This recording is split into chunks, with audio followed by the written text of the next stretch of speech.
बिस्मिल्लाहिर्रहमानिर्रहीम अस्सलाम वालेकुम।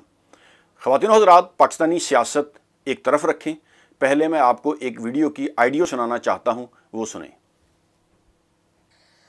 खुदा का खौफ खा ले थोड़ा सा। हम लोग भी इंसान हैं और हमारे छोटे छोटे बच्चे हैं। हम बिल दे रहे हैं 32,000 रुपया, 30,000 रुपया, 25,000 रुपया। अगर हम बिल अफोर्ड कर सकते तो बच्चों को ज़्यादा दे के मार देते। मेरी जवान बेटी जो दिल की मरीज है, हमारे पास इतना पैसे नहीं हम उसका इलाज करवाए। जवान बेटी मैं उसकी शादी नहीं कर सकती। मैं जहेज खरीदूं, तो किराया मकान का दूं या बिल पे करूं, या मैं कोठियों में जाके काम करके मैं अपने घर का पूरा करूं। खुदा का खौफ खा लो थोड़ा सा। ये हुकूमत ऐसी आई है कि हमारे जैसी औरतें जो है लोगों के घर के बर्तन मांजने में मजबूर है, घरों के घर जाके झूठा खाने में मजबूर है। किसकी खातिर? औलाद की खातिर। जी हाँ, ये एक बहन है जो कि रो रही है, उसको बिजली का बिल इतना आया है कि वो अफोर्ड नहीं कर सकती। और इस वक्त जो पाकिस्तान का गरीब तबका है, इवन जो मिडिल क्लास लोग हैं, उनकी हालत कुछ ऐसी ही है। यानी बिजली के बिल्स इतने ज़्यादा आ रहे हैं, बिजली इतनी ज़्यादा महंगी हो चुकी है। जब से ये नई हुकूमत आई है और रजीम चेंज ऑपरेशन के बाद से बिजली के बिलों में बहुत ज़्यादा जो है वो इजाफा हो चुका है। इसी तरह पेट्रोल गैस की प्राइसेस और खाने पीने की चीज़ें बहुत ज़्यादा महंगी हो चुकी हैं। अब इसका ज़िम्मेदार कौन है?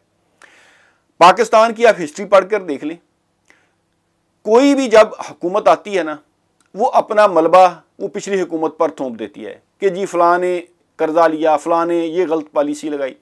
एक तो सबसे पहले ये देखें कि हमारे मुल्क की ये बदकिस्मती है कि जब भी कोई हुकूमत चेंज होती है ना, जब भी कोई हुकूमत चेंज होती है, उसके साथ ही पूरा मुल्क का सिस्टम चेंज हो जाता है।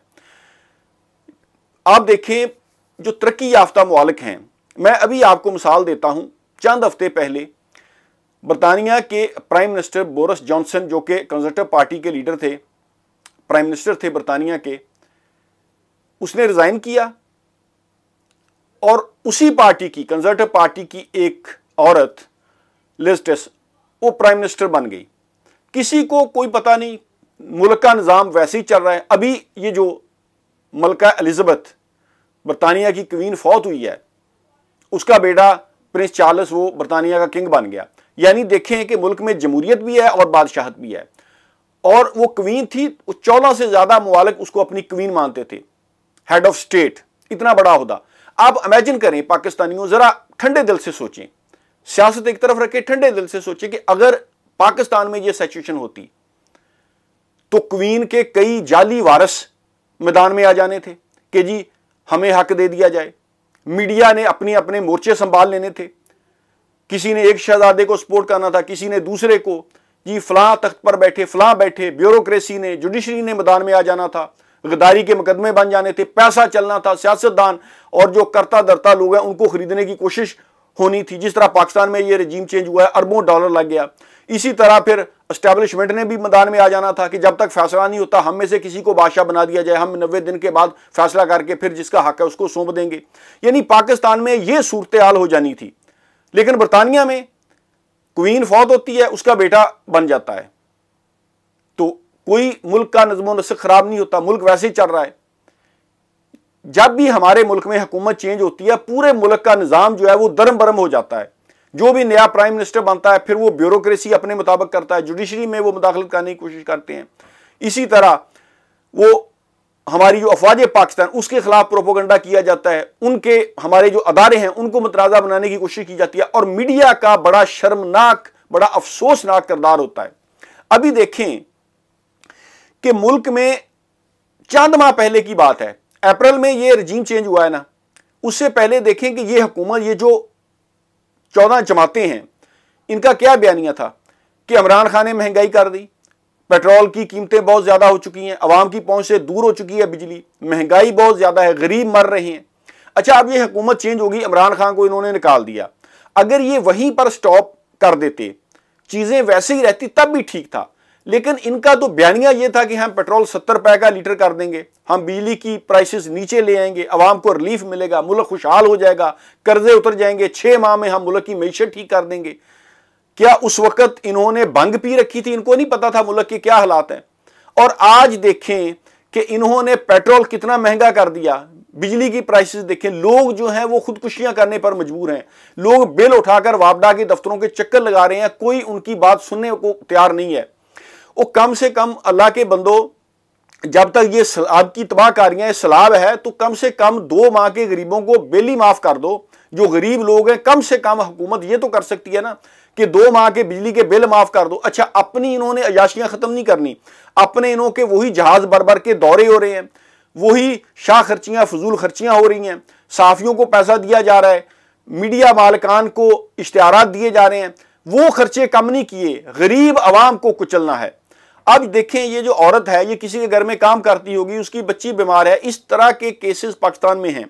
और जो मिडिल क्लास तबका है वो भी गुर्बत में जा चुका है। इसका कौन जिम्मेदार है? हमारे मुल्क की ये जो हालत हो चुकी है, इसका जिम्मेदार कौन है? क्या ये जानबूझकर हमारे मुल्क के साथ ये कुछ हो रहा है कि इस मुल्क को माशी तौर पर इतना बदहाल कर दो कि फिर इस मुल्क के जो असासे हैं या इस मुल्क के जो दफाई सलाहियतें हैं उनको कंप्रोमाइज करने की कोशिश की जाए? हालात उसी तरफ जा रहे हैं और बार बार ये सियासतदान कह रहे हैं जी कि मुल्क श्रीलंका बनने जा रहा है, एक एटमी कुव्वत। क्या वो ये चीजें अफोर्ड कर सकती है कि हमारा मुल्क माशी तौर पर इतना तबाह हो जाए?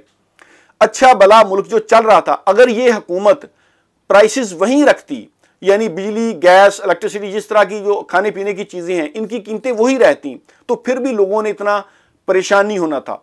लेकिन इन्होंने जी हम मुश्किल फैसले कर इतनी महंगाई कर दिया मुल्क में कि गरीब आदमी अब किधर जाए। बिजली के बिल देखें, पेट्रोल की प्राइसेस देखें, और ये कीमतें दिन ब दिन ऊपर जा रही हैं। IMF के प्रोग्राम होने के बावजूद हमारा मुल्क जो है वो नीचे जा रहा है, इकोनॉमी नीचे जा रही है। उसकी बुनियादी वजह यह है कि जिस मुल्क में जज़ा सजा का सिस्टम खत्म हो जाए, अरबों डॉलर एक एक सियासतदान की मनी लॉन्ड्रिंग से निकल रहा है, जिस मुल्क में आपने करप्ट लोगों को सजा ही नहीं देनी, डजंट मैटर वो किस पार्टी से बिलोंग करते हों, PTI से हों, मुस्लिम लीग से हों, जमात इस्लामी या दीगर जितनी भी जमातें, अगर कोई शख्स करप्ट है तो उसको सजा मिलनी चाहिए, लाएं उसको मैदान में, उसको सजा दें। लेकिन हमारे मुल्क में क्या हो रहा है कि एक दूसरे पर इल्जाम तराशी, मीडिया का किरदार आप देखें, यानी दूसरे जो तरक्की याफ्ता मुल्क है, जब वहां पर गवर्नमेंट चेंज होती है तो उसका पब्लिक पर कोई असर नहीं पड़ता, क्योंकि स्टेट की पॉलिसीज वही रहती हैं। एजुकेशन का सिस्टम, दीगर जितने भी उनके सिस्टम है, अदारे काम कर रहे हैं, NHS जो है वो वैसे ही काम करते हैं। लेकिन हमारे यहाँ जब भी कोई नया प्राइम मिनिस्टर आता है वो सारी चीजें चेंज कर देता है, और जो अपोजिशन में लोग होते हैं वो साजिशें शुरू कर देते हैं हुकूमत गिराने, और यही हुकूमतें बन गई, हुकूमतें गिर गई। पाकिस्तान में यही कुछ हो रहा है। लेकिन गरीब आदमी जो है उसकी हालत बेहतर नहीं हो रही। आज देखें सैलाब से कितनी तबाही फैली है, और फिर ये जो तबाहकारियां हम कहते हैं कि सैलाब जो है ये अल्लाह का अजाब है, ये चाइना में क्यों नहीं आता, ये दीगर मुल्क में? यानी देखें, पाकिस्तान में अगर हमने डैम बनाए होते, हमने पाकिस्तान पर ये जो दरियाओं के ऊपर कब्जा करके लोगों ने नाजायज बिल्डिंगें बनाई हैं, कराची की हालत देखें, नदी नालों पर लोगों ने कंस्ट्रक्शन करके उनको नैरो कर दिया है। अगर ये चीजें हमने रोकी होती तो कम से कम इतनी तबाही तो ना फैलती। यानी हमारे मुल्क में कोई सिस्टम ही नहीं है।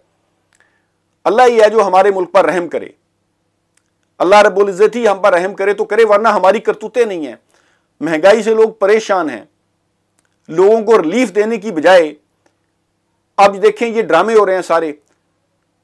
पिछली, यानी आप हिस्ट्री देख लें पाकिस्तान की, जब भी कोई हुकूमत आती है वो अपना सारा मलबा पिछली हुकूमतों पर थूम देती है। तो ऑब्वियसली किसी ने तो कर्जे लिए हैं ना, कर्जे लिए हैं, कर्जे माफ हो चुके हैं। हाँ जी, फलां सियासतदान के अकाउंट से इतना पैसा बरामद हो गया, मनी लॉन्ड्रिंग के जो मुलजमान हैं उनको सजा नहीं मिली, तो फिर यही हाल होगा ना मेरे भाई। जब पाकिस्तान में आपने करप्शन, मनी लॉन्ड्रिंग को रोकना नहीं है, कोई मुल्क आप पर ट्रस्ट करने के लिए तैयार नहीं है। अभी कतर ने आपको मना कर दिया है, नहीं लोन दिया। ऐसे हालात में कौन सा मुल्क आपकी हेल्प करेगा? IMF से आपने कर्जा लिया है, लेकिन उसके बावजूद महंगाई जो है वो बढ़ रही है। IMF ने भी कहा कि महंगाई अगले साल मजीद बढ़ेगी। वजह यह है कि जिस मुल्क में जजा सजा का कोई सिस्टम नहीं है, करप्शन आप खत्म नहीं करना चाहते, हर अदारे में जो है वो रिश्वत, करप्शन आम है, किसी करप्ट को आप सजा नहीं देना चाहते, तो फिर यही हालात होंगे ना। तो अल्लाह ताला हमारे मुल्क पर रहम फरमाए, और हमारे अदारों को, हमारी अवाम को सोचना चाहिए। और ये सिर्फ देखें, पाकिस्तान के जो हालात है ना, कोई एक सियासतदान इस मुल्क को ठीक नहीं कर सकता। अगर अवाम में शऊर नहीं बेदार होता, ये अवाम में अगर शऊर बेदार हो जाता है, आप वरना कानून बना के कोई वजीर आजम आ जाएगा, आप इसको ये हुदा दे दें, इससे मुल्क ठीक नहीं होगा। ये जो हालात है ना, अवाम में शऊर आना चाहिए कि अवाम अपने हक के लिए खड़े हों, अवाम इन चोरों, लटेरों, करप्ट सियासतदानों को सजा दिलवाएं। कोई पार्टी भी हुकूमत में आए, ये चीज मैटर नहीं करती। मैटर ये चीजें करती हैं कि पाकिस्तान के अवाम को रिलीफ मिलता है या नहीं मिलता, और ये उस वक्त तक नहीं मिलेगा जब तक करप्ट टोला पाकिस्तान पर मुसल्लत रहेगा। पाकिस्तानी अवाम को ये चीजें सोचनी चाहिए। अल्लाह हाफ़िज़।